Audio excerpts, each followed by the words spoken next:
Hello everybody, what's going on? It's Nico from realnse.com, and just want to talk today. Meant to do this video yesterday, but didn't really have time. I was busy over the weekend, but I just want to talk about some of the Democrats.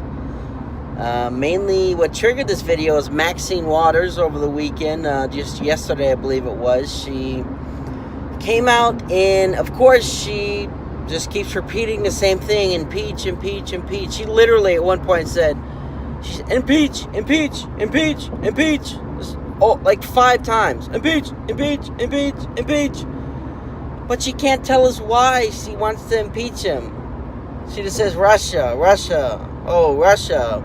Where's the proof? Where is this proof that they're talking about? This investigation has been going on for like 2 years, like $16-17 million later. What proof? There's no proof. There's no prosecutions. Nobody has been found guilty with anything having to do with Donald Trump or Russia. They always cite, Paul Manafort, tax evasion, Papadopoulos lying to the FBI, nothing to do with Trump. 14 days in prison. What? I never even heard of such a thing. 14 days in prison, maybe jail, but and Cohen, that was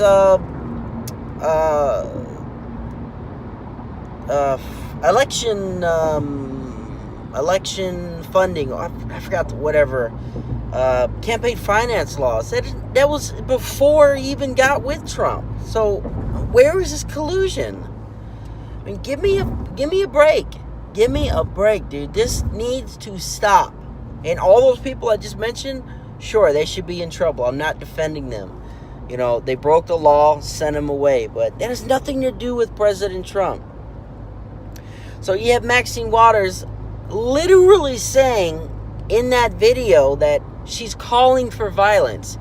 This is not over-exaggeration. This is not taking it out of context. She's literally calling for violence against Trump supporters and Trump members in Congress. And you know what? Let me pause the video. I will literally play. I'm going to insert the clip here where she calls for violence.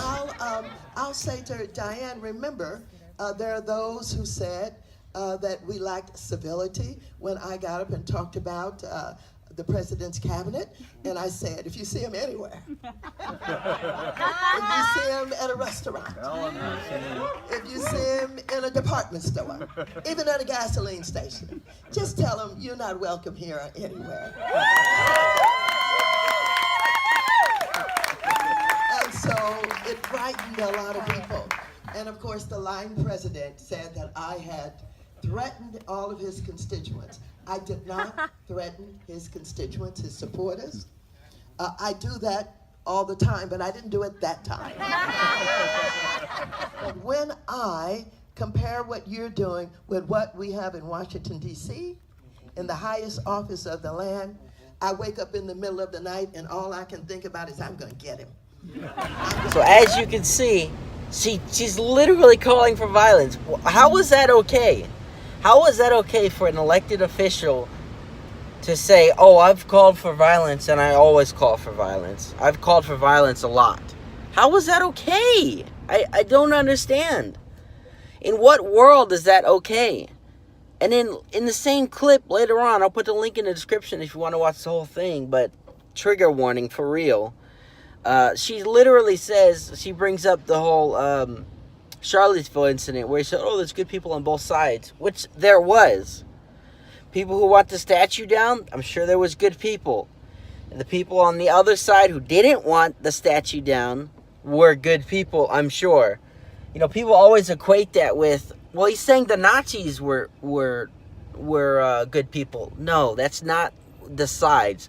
One side that wanted the statue down, one side that wanted the statue to stay up. That's the two sides he's talking about. Let's not be morons here. That's what he was talking about. He's not saying racists are good people. He even disavowed it a number of times, but not quick enough. You know, if you go by what the liberals and mainstream media say. So that's one. Number two, you have Cory Booker, and I know you've already heard about this, literally releasing confidential information and bragging about it and saying, yeah, I broke laws, I broke the law, I broke the rules, I broke the rules. So prosecute me, literally smirking while he's saying this, like laughing and saying, yeah, I broke the rules. And the first time that he released the information, it was already declassified, but since then he's posted stuff that is not declassified. So, again, I ask the question, in what world is this okay? They're calling for impeachment of Trump when there's literally no proof or no evidence of any wrongdoing. He has not broken any laws. You might not like his rhetoric, and sometimes I don't like it either. But does that mean impeachment? What? So this guy is literally, again, just like Hillary Clinton with the classified information. And no problem. The left props him up as a hero, saying, oh, you're standing up to the racist Donald Trump. You're standing up to him. I mean, what? I just don't understand this, man. This is upside down world. This just doesn't make any sense. It does not make any sense. And I hope to God that he gets in trouble. Senate Majority Leader, excuse me. Oh my God, I'm drawing a blank here, man. Whatever the heck his name is, Senate Majority Leader. Jesus Christ, I can't even think of his freaking name now. Mitch McConnell. Christ. He's saying that there might be investigations, but we all know how Congress and Senate works. There's no problem with anything. You can do whatever you want, whatever. But I really hope that changes and there is actually investigations. Hopefully it gets kicked out of the Senate, man, because you can't do that. You're releasing classified information. That's not okay. That's not okay. No matter who it is. I don't care if it's a freaking Republican. You don't do that. And this Kavanaugh hearing this past week was just a complete mess. Even on the Republican side, man. It's, the Democrats, they spew this nonsense about unrelated stuff that has nothing to do with him being a judge or anything. And then the Republicans come back when it's their turn and then just rebut everything the Democrats just said and kiss Kavanaugh's ass. It's nothing to do. Some people did. They're literally just... There's no point. Like, I didn't learn anything. I learned that he's a coach. I mean, what's the point of that?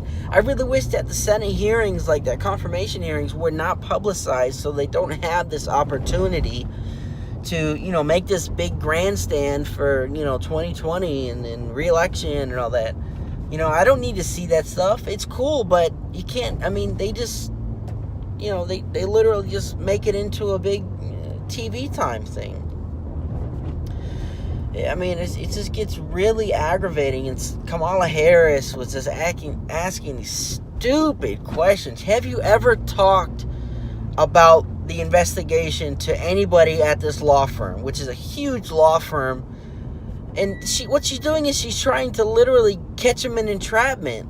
Or not entrapment, but trying to get him caught in perjury. So if he says, no, I haven't. Oh, well, you talked to this one guy at a gas station and there's record here, so you just lied. What does that have to do with anything? It's just ridiculous. I'm just so tired of some of this stuff, man. I'm just tired of it. Every day it's some nonsense, and Democrats just get away with it. And again, this is somewhat older. It happened a little, a month ago or so. But the lady that's running for attorney general in New York literally says she wants to abolish ICE and also prosecute employees of ICE. People who are doing their job, you're going to prosecute? I mean, just abolishing ICE is ridiculous. But, I mean, really, you're going to prosecute people who are doing their job? It's so stupid. But, oh, man, I just hope this red wave comes and we get some intelligent people in there. So that's my rant. I just wanted to make that video, you know. In what world is this stuff okay from, regardless of what side? But these Democrats are literally just delusional. And, you know, Trump derangement syndrome is kind of a funny thing, but I don't know what to say, man. It's almost real. You know, it's just no matter what. And then you have Obama, too. This is my last point, and I'll wrap it up. But then you have Obama coming out on Thursday or Friday saying that, oh, it was my job, you know, it was my doing, the economy is like this. Let's not forget. Okay, first off, everything he was saying there is pretty much a freaking lie. Okay, so you look at the job numbers and unemployment from when he was in office, it is not as high as, it's not as low as it is now. So, and then also there was that infamous clip from like a year or two ago. Well, actually, I guess it would be 3 years, 2.5, whatever. And he's like, oh, well, Trump's saying he's going to bring back all these jobs. What magic wand do you got? And what aggravates me the most is I commented this on a video the other day. It's so aggravating when he talks like that. Like, you know, he talks to, you know, real ghetto and shit. Like he wants to up the blackness or whatever when he's talking to a predominantly black crowd, or if somebody black asks him a question. And that's what pisses off everybody, because, you know, you're being fake. Either you talk like that or you don't, regardless of who you're talking to. You know, he said, what magic wand you got? What you gonna do? That's literally how he says it. I mean, what the hell what you gonna do? But, you know, what magic wand what magic wand do you have to bring these jobs back? But now he was saying, oh, you can't get the GDP above 4%, but now that it is, and the jobs are back, he says it was him and his administration. So, it's not possible, it's impossible. When it happens, it's my doing. Okay, so I gotta go, I'm home now, so, God bless everybody. Check out realnse.com. Follow me on all the social media. And also, follow me on gab.ai. Link is going to be in the description. Everyone needs to go over to Gab instead of all these other social media networks. Gab is a true free platform. God bless. Thank you very much.